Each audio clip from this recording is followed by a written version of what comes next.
Well, it's always good to catch up with you, my man. I mean, how you feeling about this Jets team? I mean, there's some positive momentum, dare I Yeah, say, after that performance Friday night. yeah. I gotta admit, man. It's coming along better than I think the majority of us could imagine. And I get it. It's only preseason, and like every year, this is what Jets fans do. We see the preseason, we see the offseason, we see the draft, and we're like, oh my gosh, this is going to be the year we turn things around. But there's some components this season that you really got to love in regards to how they're putting in the work. They're really, really quiet. This isn't like the Jets of old where it's being like glamorized in terms of like, oh, it's the New York Jets. We're not all over social media. We're quietly just putting in the work. And to me, you're seeing some of that kind of come to fruition during these preseason games, kind of seeing these pieces come together. And I got to tell you, man, I'm a little bit excited, more excited about what this team could potentially achieve than I was coming into the preseason. Let's just hope that Geno Smith is protected, he stays healthy, and he looks a lot like he did Friday night. What are your thoughts on Geno? I mean, have you warmed up to the idea of him being our quarterback for the season, Gunny? Yeah, well, listen, I think coming into the season, right, we all had other options. Jacoby Brissett was pretty big on some individuals. Some people were talking about Kyler Murray because he was available. Geno Smith has slowly come along. I don't know if I'm going to be the guy that's on the same bandwagon as our coach AG talking about he's taking us to the promised land. But in terms of the best options available, let's be honest, man, there wasn't many for us to choose from during free agency and in the offseason. And I think Geno was one of the better options. Now you're seeing what he did, in the preseason. Now, granted, it's been up and down during training camp, so there were some concerns throughout training camp. But when the bullets were flying live, on Friday night, you're talking about him going against that Pittsburgh Steelers defense. 7 for 7. He was perfect. Got a touchdown. Boom, got him out of there. He looked confident. He looked like the Geno Smith of potentially the Seahawks. I get it. It's just preseason. But you got to give credit where credit is due. He looked efficient. He looked confident. The offense was just chumming along, and he passed the ball around too. Right? I know there was some concerns even on my part that he was focusing a lot on A.D. Mitchell during training camp and preseason, training camp, and of course the OTAs. But everybody got some love. He was able to get the ball passed around. Everybody touched the ball, and then they got into the end zone. So Geno Smith definitely took a notch. Like I'm a bit higher now on what this season could potentially be with Geno Smith at the helm.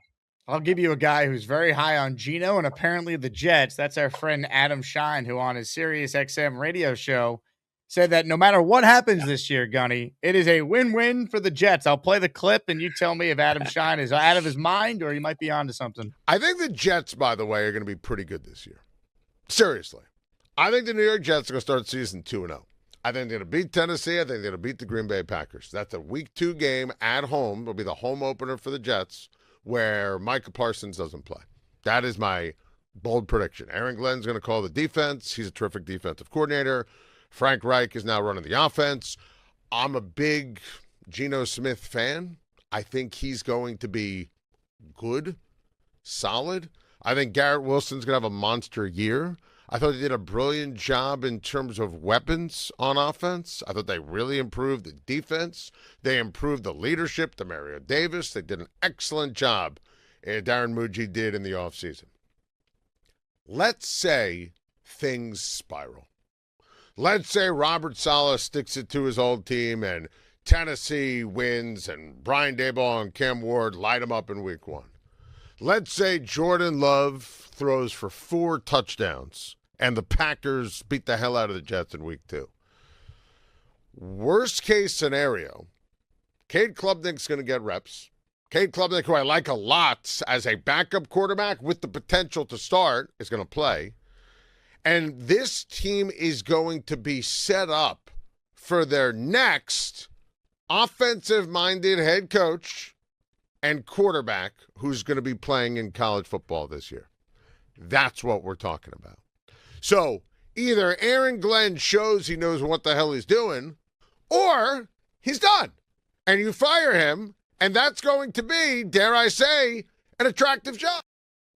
Adam Schein with a similar take to what I've been saying for months about this show and about the state of the Jets. Here's the bottom line. I don't think the Jets are going to be pretty good. I hope I'm wrong. They start 2-0. I will be giddy. I hope that happens. I think we all could use some hopium being injected into us to start the year, but that would surprise me. I agree more with the back half of his comments there, though, Gunny, because I do think this is an attractive job if Glenn can't figure it out. You have 3 first-round picks. The roster's in pretty good shape, big picture. You have a lot of cap space. You're in position to, I think, be one of the best openings. It's still New York. The owner's not afraid to pay you. And again, it will depend on the quarterback class in college football this year if it lives up to the hype. But you'd have to imagine the Jets will be in position to get one of the guys that emerges. So I think it's an attractive job. What say you? What do you make of those comments there from Adam Schein? The Jake Asman Show is brought to you by PrizePicks. Check out PrizePicks right now. If you're a sports fan, they have something for everyone, especially if you're one of my listeners and you're gearing up for the upcoming Jets season. For player picks on PrizePicks, you just pick a player you like and you go more or less on a few of their stats. Check out some of the numbers they have for some of your favorite Jet players: Geno Smith, Breece Hall, Garrett Wilson, Omar Cooper Jr., Kenyon Sadiq, and many more. PrizePicks should be your go-to. And check out their new offer right now. Play your first $5 and get $150 in lineups if you win. All you need to do is sign up and use that code HMA. That's PrizePicks code HMA. Download the app now or click the link in the description to download the PrizePicks app today. Yeah, look, Sean is always an entertaining cat, right? Like, you love watching him. He talked about freaking the Aaron Rodgers versus Sam Darnold Super Bowl a couple years back. The guy is definitely one for the hot takes. And you know what? I'm not surprised by this one either. Look, in terms of the Jets beating the Titans, I think that's very realistic, especially after what we saw last night. If the Jets lose to the Titans, I'm actually concerned. Because you're talking about the starting offense and defense going up against the backups of Seattle, and they look putrid. They look like freaking Robert Saleh's definitively coaching that team. I think that this should be a great test for the Jets coming out, and I kind of feel like it is a must-win kind of a situation because this is the guy facing off against the guy we fired and whatnot. So I think that's real. Green Bay, that's going to be a challenge, man. And I get it. They're not going to have, their stud edge rusher and Michael Parsons. But it's still Green Bay. They've got the quarterback figured out. They've got the coaching figured out. They've got the offense kind of like humming already. They've looked pretty good so far in the preseason. I think that would be a reach to start off 2-0. But again, you might surprise somebody, right? It's very possible the Jets could surprise somebody. The Packers have started off slow the last couple of years. So again, it's not out of the realm of possibility. But I'm with you on this one, man. You and I both kind of came into this season on the same page in terms of the Jets aren't going to be very good this year. Not so much in regards to like the talent per se. It's just the coaching was so horrendous last year. You can't believe in it. Exactly. Yeah, 100%. And we rooted for him. I wanted him to be a success story. You were happy about him but for this team to be successful, like you've brought it up, I think as well, this has to be a statistic, an anomaly in terms of him turning things around. Now, I'm rooting for that. I hope that we are wrong and we're on the shows in a couple of months looking dumb. People are going to talk crap about us. So be it. It is what it is. We're Jets fans first. People don't realize this. We're Jets fans first. If the Jets wind up winning and we were wrong, I assure you we're going to be some of the happiest fans there are out there. It's just it'll be a statistical anomaly for AG to turn around what we witnessed last year. But let's just say he doesn't and the job is open. I agree with Sheen. I do. I think this is one of the more exciting options because you're not just talking about the youth on this roster. There's some talented young guys on this roster. The offensive line is pretty much a top 10 offensive line in the league. I don't care what that freaking weird survey said, top 21. This is a top 10 league in terms of your tackles are solidified. You've got some talent in the interior. You've got the running back. You've got the wide receivers. You've got the tight end room now pretty tight. This is going to be a favorable position for a young quarterback to come in and be successful. And mind you, like you said, you've got those 3 first-round picks incoming. I think at least a couple of them are going to be in the top 10. I'm hoping the Colts pick is a top 3 pick. I'm saying knock on wood. Hopefully Sauce can deliver on that for us. But then you also got, I think, the 3rd highest cap space going into the season. There's so much to work with here. And like you said before, man, Woody's going to pay you. He's going to pay you. And I'm hoping this time to go with an offensive-minded guy. That's the goal. But it's going to be a very attractive job. Like, don't get it twisted. And the bar isn't high. The bar isn't high. You come in here and you get us to the playoffs, we'll build you a statue. Like, you're talking about a very exciting job option for somebody who's an up-and-coming coach. You have a lot to work with and a lot of assets in the future. I just hope that Muji winds up being the guy that gets to pick his guy. But again, that's a different conversation for a different time, perhaps. But yeah, I agree with Sheen to an extent that it is a very attractive job. I don't know if the Jets are going to go on this miraculous run, though, to where like they're winning 10 games and making it to the playoffs this year. Yeah, I don't see that. Again, I hope it happens. They better win week 1, especially against Robert Saleh and the Titans. We'll be down there in Nashville. As everyone knows, all the info for our Barstool Nashville event and for our Sunday tailgate is linked in the description. Again, if you look at this team, Gunny, roster-wise, I think the GM has done a good job at least making this team respectable, where if you get quality coaching, this should be a scrappy 8-win team. I don't think that's crazy. Like, I'm not settling for 7-10 when I saw Salah with Zach Wilson do that multiple years in a row. Win 8 games, and then, all right, I'll be really impressed by what we saw from Glenn. Get off to a good start. Like, the wins and who they're against and when they're against and the timeline of the year, that matters as well. For you specifically, because this is the first time I've had you on the show in a while, what do you want to see from Glenn where you'd be like, yep, he's our coach going into 2027? Honestly, man, I kind of want to see what we've seen thus far in the preseason kind of continue onwards, right? We're talking about a defense that looks competent. Those guys aren't making mistakes. They're running to the ball. They're playing team defense across the board.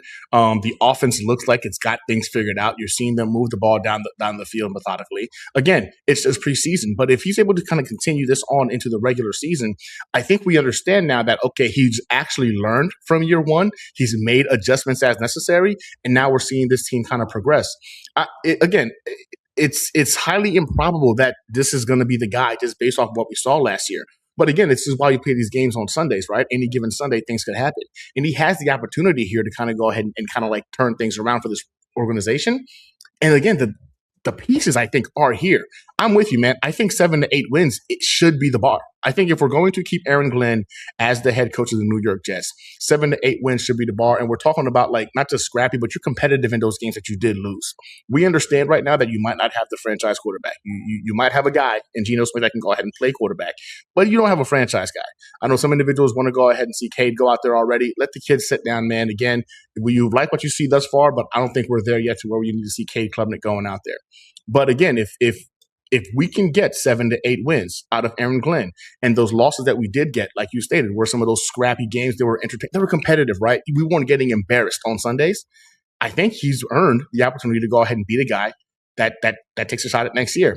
I'm concerned about it because if this happens to be a fluke, right, we're giving Aaron Glenn, in essence, 3 first-round picks, a bunch of money to go ahead and try to beat a guy, and then maybe he's not the guy. You're talking about a prime opportunity right now for you to go ahead and make this job very, very attractive because of how many assets you currently have at your disposal. But that's my only concern about that I don't want it to be a fluke, which is why, like you stated, it has to be where we're watching him win these games, but even in the games he loses, he looks competent and this team looks scrappy. It can't just be a couple of fluke wins that he was able to get to 7 wins. No. If he's getting blown out by teams, simply getting blown out by, or getting blown out in general, I feel like there should still be a conversation of whether or not he's the guy. Because again, the amount of assets we currently have is one of those things that can go ahead and make it a war chest and an enticing war chest for an incoming coach, potentially the coach of your pick, if Glenn is not the guy. Doesn't it feel like so much of their season is based on the result of week 1? Like, I could see them winning and we get a fun year or better than we expect, where they lose that game, Gunny, and it's, oh boy, here we go again. Last year it was 0-7. This year it's going to be another spiral where you play the Packers, Lions, and Bears. I could just see it now. That game in Nashville really having such a swing one way or another based on the result of how it unfolds. Yeah, no, 100%. Like, listen, I got on my show about a month ago, right, when the schedule kind of came out, and I kind of went out there and kind of stated that this week 1 game is definitely like a must win in my opinion, because it kind of sets the tone, right? And I think in your show a few weeks back as well, you said the same exact thing. This game is going to set the tone for the season. And then now you're seeing podcasters and other individuals for the Tennessee Titans side talking about, like, this should be an easy win because it's the Jets. And now we're getting pissed off and we're getting really bought into it as a fan base because it's the freaking Titans, for crying out loud. Relax. Like, your organization has not been top tier to where you have the audacity to look at the Jets and think, oh, man, that should be an easy win. So now it's becoming kind of personal and kind of heated. I do believe week 1 is a must win. And I think if week 1 is a win, and if somehow they do sneak in a win in Green Bay, we're going to look at a pretty fun year. I think you're looking at the potential of having a real fun season. However, if we lose that game in week 1, even if you win week 2, that loss in week 1 is going to kind of be stagnant in terms of, like, okay, yeah, the win against Green Bay was definitively a fluke since we got beat by freaking the Titans. And it can kind of set the precedence on, like, yeah, you guys aren't winning the games you should be winning, and you got lucky in some games. Week 1 is a must win, apparently. It's unfortunately for Aaron Glenn, because that's a game you should win. right? That matchup is going to be pretty much, I think our team is a bit more talented. So the difference maker should be the coaching. And I don't think Coach Saleh is a great head coach. So this is your opportunity to go ahead and prove that we fired the guy and brought you in as the right guy. Again, it's just a bit of a litmus test, right? To go ahead and kind of get things started. But that week 1 game, in my opinion, is now a must-win game. Must win. You heard it here first, folks. Gunny saying it's a must-win. I agree. I've only been saying that since the schedule came out, and now everyone's starting to agree with me. So it's funny how that works. The big fella says Titans fans have zero idea on what's coming. I'll tell you, the amount of Jet fans making this trip, it's going to be something special if they can win this game. I'm so salty, man. Like, again, I was just telling you before this, man, I had tickets already identified. One of my best friends who was in the Marine Corps with me, worked together in recruiting duty, he's a Titans fan, right? So we had tickets. We were supposed to be meeting up. And then I started my MBA this year. And unfortunately, the weekend of the season opener, I have to be in class. So I can't make the trip. But I'm thinking more and more like, man, if I just missed this first, how bad can it really be? But my educational counselor's already told me I can't miss any in the first semester. And it will be literally my third class period that I'd be missing if I went. But I'm with you, man. I don't think Titans fans really understand how this fan base travels. And then on top of that, you've got some of their bigger content creators running their mouths right now, as if their team is like the second coming of like the Tom Brady Patriots or something. You guys are the Titans. You literally have had two quarterbacks drafted in the last 2 out of the last 3 drafts, the 33rd overall pick and the 1st overall pick. You guys have no room to be talking, but they're running their mouths now, and so now it's becoming personal. So they're in for a surprise, I think, when we take over freaking Tennessee for that game. Hell yeah. Let's go. I mean, look, we know the Jets have been bad, but the Titans hired our coach who was 20-36. Come on. We have to win that game. Right? Just for so many reasons, as everyone knows. Ladies and gentlemen, Gunny Gumby of NY Jet Situation Report is my guest. If you guys have a comment or a question, super chats, we'll cut the line. Let me share the news of our giveaway today. For those of you who are tuned in, your chance to win a signed Joe Klecko helmet at the end of this show. Gift the membership or send a super chat that qualifies to be eligible. And our top prizes in the weekly raffle on Sunday, a signed Joe Namath football, a signed Curtis Martin helmet, and a signed Darrell Revis helmet, all up for grabs. Hall of Fame theme raffle on our show this week. Gunny, I haven't gotten your take on David Bailey yet. Picks up his first career sack in the preseason this past week. Looked good in really both games. He's looked good all summer. Are you bullish on David Bailey? What are your thoughts on the expectations for him? I think David Bailey's doing exactly what we thought David Bailey was going to do, right? The question about David Bailey, I think, when he came out to this draft, wasn't that the guy couldn't get to the quarterback. Clearly, he was one of the better pass rushers in all of college football. The dude was wreaking havoc in regards to getting to the quarterback. And we've seen him do that these last 2 preseason games. You saw him do it during the joint practices against Tampa Bay, which was actually exciting to go ahead and watch. The dude is definitely showing up where it counts, right? The question has always been his impact in the run game, which is why a lot of us like Arvell Reese over freaking David Bailey, because Arvell Reese gave you a bit of a combination of being able to get to the quarterback, but being impactful and stopping the run. I know Bain was an early favorite of mine as well, who's looked thus far pretty good in the preseason, but those short arms kind of scared us away from really kind of rooting for him being the guy. I think we might have got the right guy in terms of what we're trying to do, right? David Bailey right now is going to be a problem. You've seen him be a problem for everyone he's gone up against, whether it's our own left tackles or right tackle. You've heard Membu say it. You've heard freaking Olu say it. This is the guy that they're having a hard time with and they're struggling with. Then you've seen it in the joint practices against the Luke, whatever the guy's name is, who cried about getting got. And then again, in both preseason games, he's been an impact, whether he's pressuring the quarterback or last Friday, he sacked the quarterback. I'm loving what I'm seeing because you need that guy. And mind you, we don't have our defensive line healthy yet. There's still components of guys who should be in the middle alongside of a guy like David Bailey that are going to demand double teams as well that we currently don't have right now. So what you're seeing right now is him taking on a lot of double teams, specifically in that Tampa game. They were already double teaming freaking David Bailey to slow him down. You love to see that. This is a preseason game, and they're double teaming the kid to slow him down. I'm excited about what this kid can get. I think David Belly does give us that potential of being a double-digit sack guy. The thing is he going to be a liability for us in like running downs? I know, again, he's so far has showcased he's able to go ahead and be disciplined and set the edge. I just need that to be a consistent constant, right? Not just something that he's kind of fluking right now during the preseason. The bullets start going live in a couple of weeks here. We need to make sure that this is a guy that we can depend on all 3 downs, right? 4 downs if need be. Get after the quarterback, but also don't be a liability in the run. And thus far, he's excelling in both aspects. So, yeah, I'm excited, man. Again, I had David Belly as my second option. I was definitely Team Marvell Reese. I can admit that. But seeing what he's done thus far, man, it's been impressive to kind of see him hold his own and how much what he was drafted to do, he's doing it very well. Getting to the quarterback and disrupting plays. It's a deal. Just got no chance unless you click on that like button. And you got to make sure you subscribe to the Jake Asman Show. You don't, you can get the f*** out. Now let's go, Asmaniacs. We're built for this shit.